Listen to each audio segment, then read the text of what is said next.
I think if I hear you call me Becky one more time, six-pack, I'm gonna pop your tops. All six of them.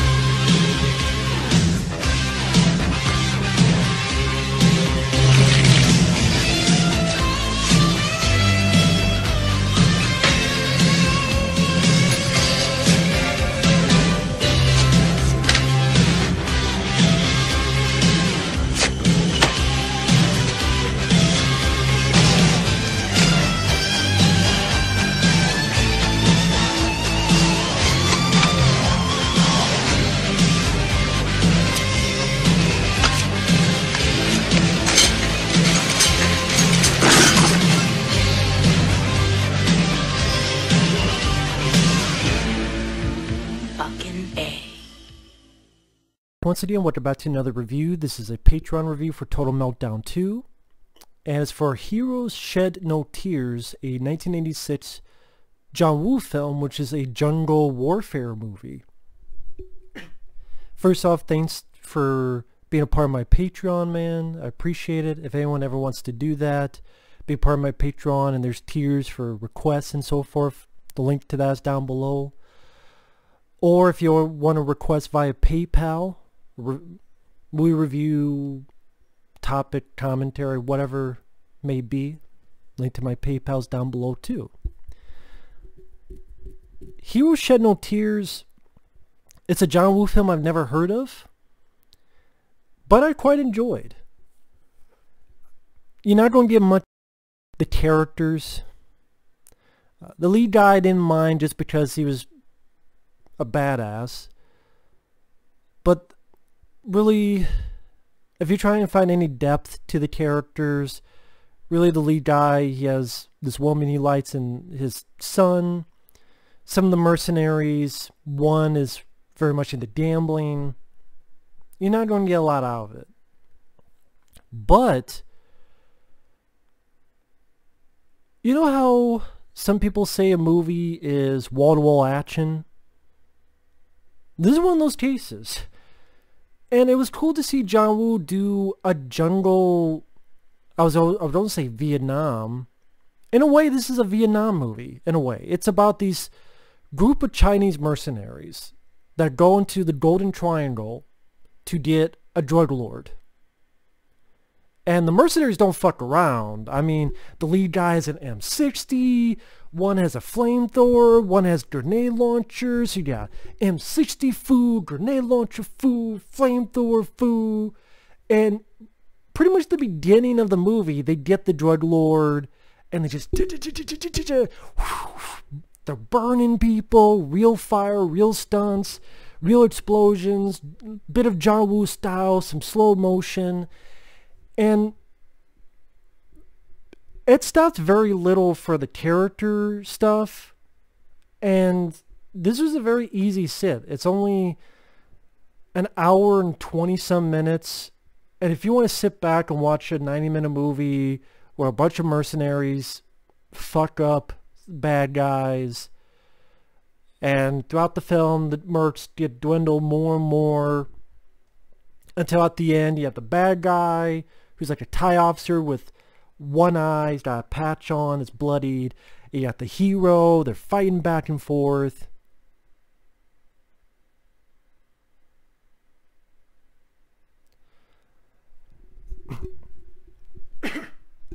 I would say I do prefer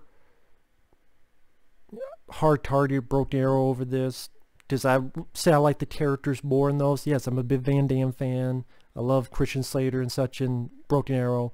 I would definitely put The Killer and Hard Boiled above this because I really enjoyed Chow Yun-Fat's presence. The lead guy here did fine, but Chow Yun-Fat, he definitely sticks out more.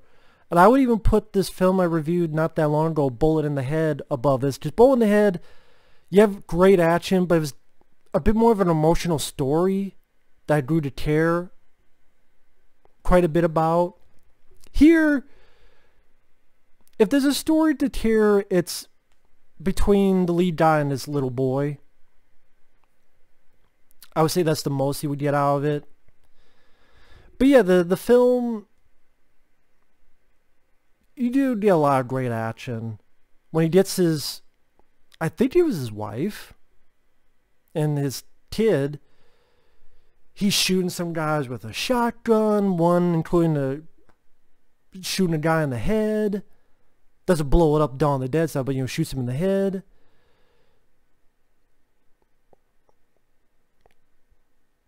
There's these natives they gotta fight who have a shitload of spears, and they're fighting with shotguns, and the lead guy even fights the leader of the natives hand to hand with spears. There's some brutal violence in it.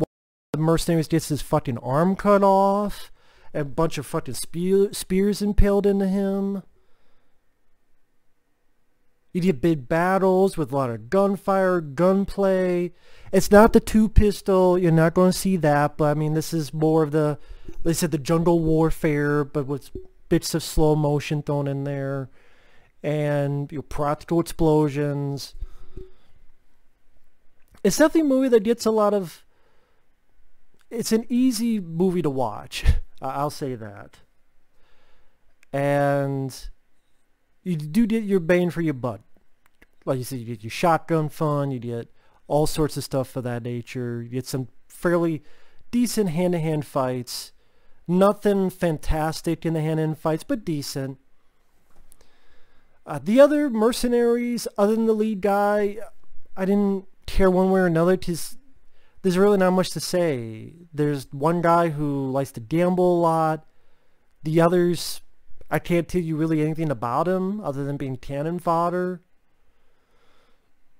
There's the lead guy's kid, which I thought the kid did fine. Any emotion other than the action front is between the father and son. Like when the kid is sad because he sees his dad have all these scars on his back, and the way the kid reacts and like touches his dad, I just think he's going to comfort him, and the dad's like, hey, that was nice. There's even a point where the dad, he's actually gotten his, this is an interesting idea. The bad guy has the good guy strung up, and he sewed the hero's eyes open so it could, the blaring sun as torture. I thought that was an interesting idea. And the son's able to save him. So I like that the son was not a completely useless character. And the father and son, and you definitely get the idea they care for each other. There's an American they talk to later on who is friends with the lead guy. He actually saved the lead guy back then. Well, the lead guy saved him, that's why he got the startup back, and then the American got him out of there, out of danger.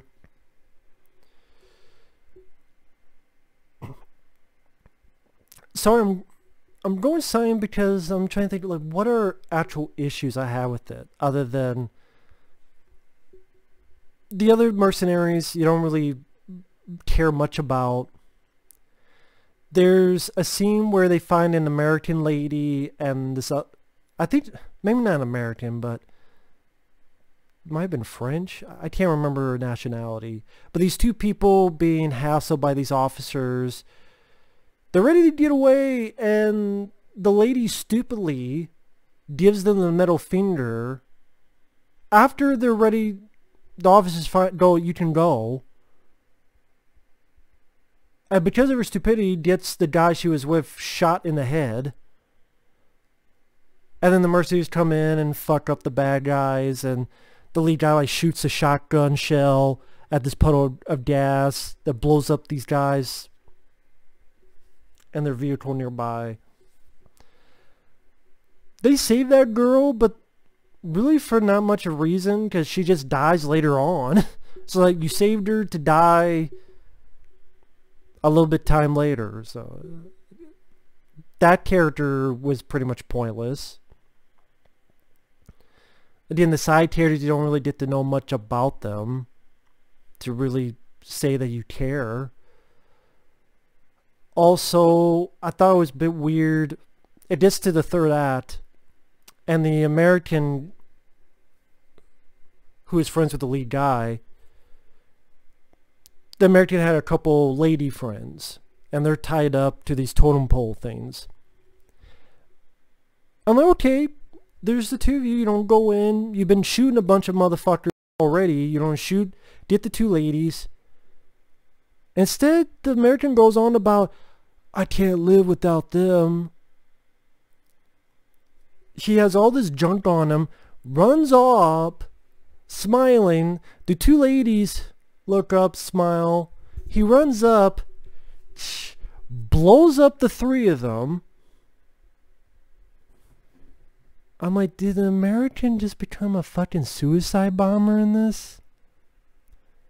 Why did he do that? I guess as a distraction? That's definitely a big fucking distraction, but I guess you haven't checked on the ladies. Maybe they're fine. Maybe like, don't.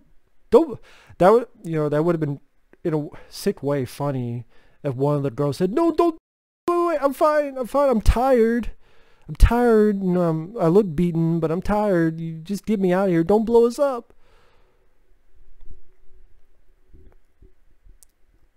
I can understand if he's dying and he's like, fuck it, I'm going to die here, or I'm going to die killing a bunch of assholes. But to run up and then kill these other two ladies, and they're all like smiling, and it really doesn't kill much of the bad guy. Okay, it's a distraction. I just thought that's fucking weird. That's just a bit fucking weird. So there's moments like that I go, huh?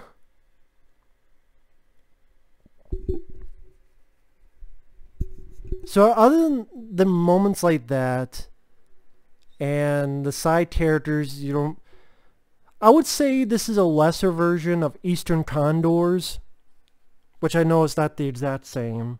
Because Eastern Condors is pretty much Sammo Hun's version of the Dirty Dozen. But I just really like Eastern Condors.